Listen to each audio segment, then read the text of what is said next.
porque así como Bolívar lo hizo en los caballos de sangre, la fuerza motorizada lo va a hacer en los caballos de hierro.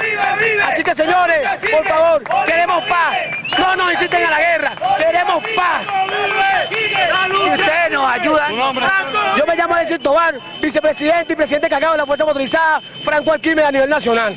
ayúdenos para bajar los ánimos. Ustedes nos tienen que ayudar. Tienen que ayudarnos a todos para bajar los ánimos. Tú tuviste la redoma.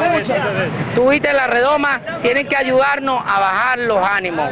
Porque si ustedes siguen con la violencia, transmitiendo violencia, van a seguir la violencia en la calle. Nosotros no queremos seguir en esto.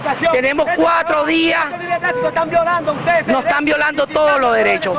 Vamos a quedarnos tranquilos. Ustedes son venezolanos, nosotros somos venezolanos. Se los pido, por favor. José Márquez.